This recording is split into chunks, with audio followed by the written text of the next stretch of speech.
സ്വത്വം, സംസ്കാരം, സങ്കല്പനം, അതുപോലെ നിശബ്ദ നിലവിളികൾ, വൈറസ് കാല വിചാരങ്ങൾ എന്നീ പുസ്തകങ്ങളുടെ പുതിയ പതിപ്പുകളുടെ പ്രകാശനത്തിൻ്റെയും പുസ്തക പ്രദർശനത്തിൻ്റെയും വേദിയിൽ വെച്ച്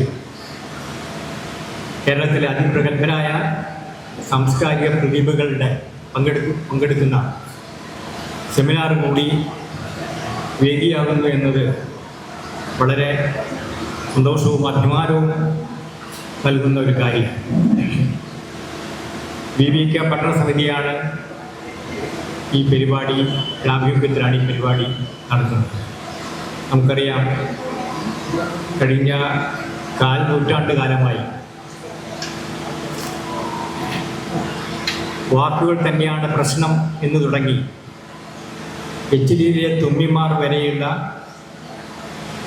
15ഓളം വിമർശന ഗ്രന്ഥങ്ങൾ ബാലറാം മാഷുടേതായി പുറത്തു വന്നിട്ടുണ്ട്. അതിനു പുറമെ 5ഓളം പുസ്തകങ്ങൾ എഡിറ്റ് ചെയ്തിട്ടു. പക്ഷെ ഇവിടെ നമുക്ക് പരിശോധിക്കാനുള്ള കാര്യം, ആ പുസ്തകങ്ങൾ അർഹിക്കുന്ന രീതിയിലുള്ള ശ്രദ്ധ, നിരൂപക ശ്രദ്ധ കിട്ടിയെങ്കിൽ എന്ന കാര്യത്തിൽ സംശയമുണ്ട്. അധികാര സ്ഥാനങ്ങളിൽ ഇരിക്കുന്നവരെ അതിനിശ്ചിതമായി വിമർശിച്ചുകൊണ്ടും, അതുപോലെ അധികാര സ്ഥാനങ്ങളുടെ ഇടനാടികൾ പ്രവർത്തിക്കുന്ന ഇത്തിൽ കണ്ണികളെ അതിനേക്കാൾ രൂക്ഷമായി വിമർശിച്ചുകൊണ്ടുമുള്ള ബാലറാം മാഷ വിമർശനത്തിൻ്റെ മൂർച്ചയാണ് ഇടതുപക്ഷ ആശയമുള്ള ആളുകൾ പോലും ഈ വിമർശന ഗ്രന്ഥത്തിൽ നിന്നും മാറി നിൽക്കുന്നത് എന്നൊരു സംശയം നമുക്ക് തോന്നാവുന്നതാണ്. ഇടതുപക്ഷ വീക്ഷണമുള്ള എഴുത്തുകാരുടെ രചനകളിൽ പോലും ചരിത്രത്തോടും രാഷ്ട്രീയത്തോടുമുള്ള ആഭിമുഖ്യമില്ലാത്ത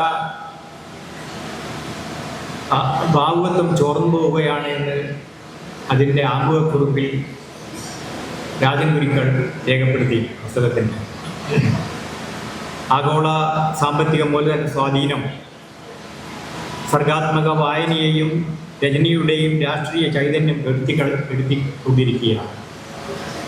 ഇടതുപക്ഷ സമൂഹത്തിനാകെ നിന്ദ്യമായ ഈ അവസ്ഥയാണ് ബാലറാമിൻ്റെ വിമർശകനെ അസ്വസ്ഥനാക്കുന്നത് എന്നാണ് രാജൻ ഗുരുക്കൾ അവതാരികയിൽ പറഞ്ഞിട്ടുള്ളത്. അടിമപ്പെടുത്തുന്ന ഭൗതിക ജീവ സാഹചര്യങ്ങളെ പറ്റി ആഴത്തിലുള്ള അറിവ് തന്നെയാണ് ബാലറാം മാഷുടെ ഈ പഠനങ്ങളിൽ നമുക്ക് കാണാൻ കഴിയുക.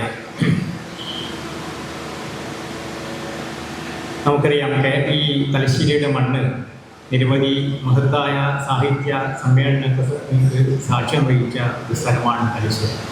ഒരുപാട് പരിപാടികൾ തലശ്ശേരി മുമ്പ് നടന്നിട്ടുണ്ട്. 1930കളിലാണ് പ്രശസ്തനായ നോവലിസ്റ്റ് കേശവദേവ് രാമായണം തീക്കൊളുത്തിക്കൊണ്ട് വലിയ വിവാദം സൃഷ്ടിച്ചത് ഈ തലശ്ശേരി വെച്ച് തന്നെയാണ്. കേരളത്തിലെ പ്രഗത്ഭരായ സാഹിത്യ നിരൂപകരെയും വിഖ്യാതരായ സാംസ്കാരിക നായകന്മാരെയും ഈ മണ്ണിലേക്ക് സ്വാഗതം ചെയ്യുന്നു.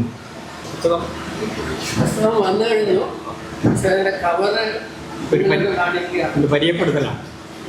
വ്യത്യസ്തങ്ങളായ 3 പരിപാടികളാണ് ഇവിടെ നടക്കാൻ പോകുന്നത്. അതിന് മുന്നോടിയായിട്ട് നമ്മളുടെ നാട്ടുകാരനായ പാട്യം സ്വദേശിയായ പാട്യം ബോങ്ങാക്കയിൽ ജീവിച്ച് അടുത്ത ദിവസം അന്തരിച്ച ശ്രീനിവാസനെ ഒരു ദിവസം നമ്മൾ ഓർമ്മിക്കേണ്ടതുണ്ട്. അദ്ദേഹത്തിൻ്റെ അകാല വിയോഗത്തിൽ ദുഃഖം രേഖപ്പെടുത്തിക്കൊണ്ട് ഒരു നിമിഷം നമ്മൾ മൗനം ആചരിക്കണം എന്ന് അഭ്യർത്ഥിക്കുന്നു. ആദ്യത്തെ പുസ്തകം സ്വത്വം, സംസ്കാരം, സങ്കല്പം. പ്രകാശനം നിർവഹിക്കുന്നത് ഡോക്ടർ EV രാമകൃഷ്ണൻ. പുസ്തകം ഏറ്റുവാങ്ങുന്നത് പ്രൊഫസർ L. സുഗതൻ.